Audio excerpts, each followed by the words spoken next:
धनतेरस के दिन शाम में जो भी PIH लेता है, ये व्रत कथा, उसके जीवन में धन और संपदा की कभी कमी नहीं होती। दिवाली के पर्व को बस कुछ दिन बचे हैं।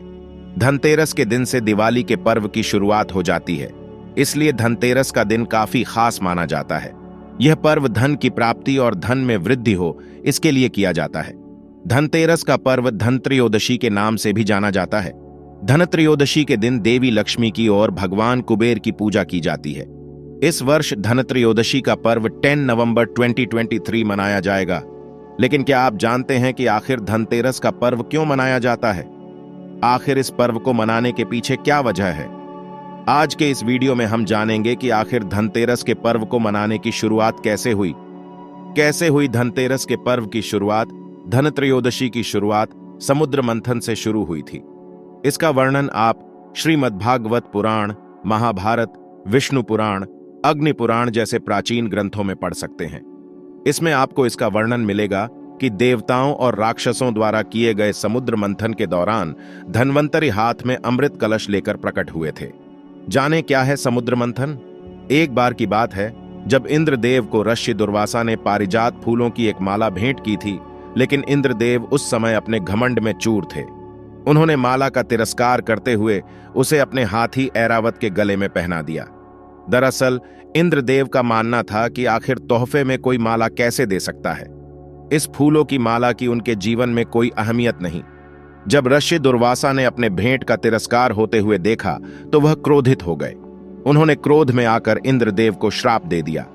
ऋषि दुर्वासा ने कहा कि हे इंद्र, जिस धन समृद्धि के बल पर तुझे इतना अभिमान है और जिस अभिमान में तूने मेरे द्वारा दिए गए भेंट का अनादर किया है, आज से तू उस लक्ष्मी से विहीन हो जाएगा।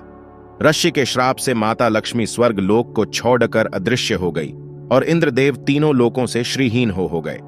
देवराज इंद्र, जिन्हें देवताओं का राजा माना जाता था, वह सभी देवताओं की शक्तियों हीन हो गए और उनका सारा धन वैभव भी लुप्त हो गया। जब यह खबर दानवों और दैत्यों को पता चली तो उन सभी ने मिलकर स्वर्ग लोक पर आक्रमण कर दिया। अब इंद्रदेव के पास कुछ नहीं था, इसलिए देवता दानवों और दैत्यों से पराजित हो गए और उन्हें स्वर्ग लोक से निकाल फेंका गया। दानवों के अत्याचारों से निराश होकर इंद्रदेव और देवतागण सहायता के लिए ब्रह्मा जी के पास पहुंचे। तब ब्रह्मा जी ने कहा कि इस विषय पर तो केवल भगवान नारायण ही आपको सहायता कर सकते हैं। ब्रह्मा जी के आज्ञा अनुसार इंद्रदेव सभी देवताओं के साथ भगवान नारायण के शरण में पहुंचे और उनसे हाथ जोड़कर विनती करने लगे। तब भगवान नारायण ने देवताओं को एक योजना बनाने के लिए कहा। उन्होंने कहा कि तुम असुरों से मित्रता कर क्षीर सागर का मंथन करने की बात कहो। सागर में कई दिव्य पदार्थों के साथ साथ अमृत भी छिपा हुआ है और जो भी उस अमृत का पान करेगा वह हमेशा के लिए अमर हो जाएगा। फिर तुम असुरों का सर्वनाश कर वापस स्वर्ग लोक हासिल कर लोगे। भगवान विष्णु ने दिया आदेश। भगवान विष्णु के आदेशानुसार इंद्रदेव ने वैसा ही किया और समुद्र मंथन से अमृत निकलने की बात असुरराज बलि को बताया।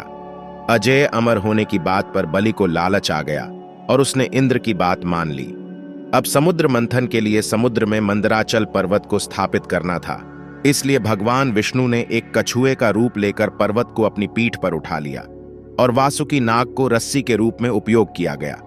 अब देवतागण और असुर दोनों ने मिलकर समुद्र का मंथन शुरू किया।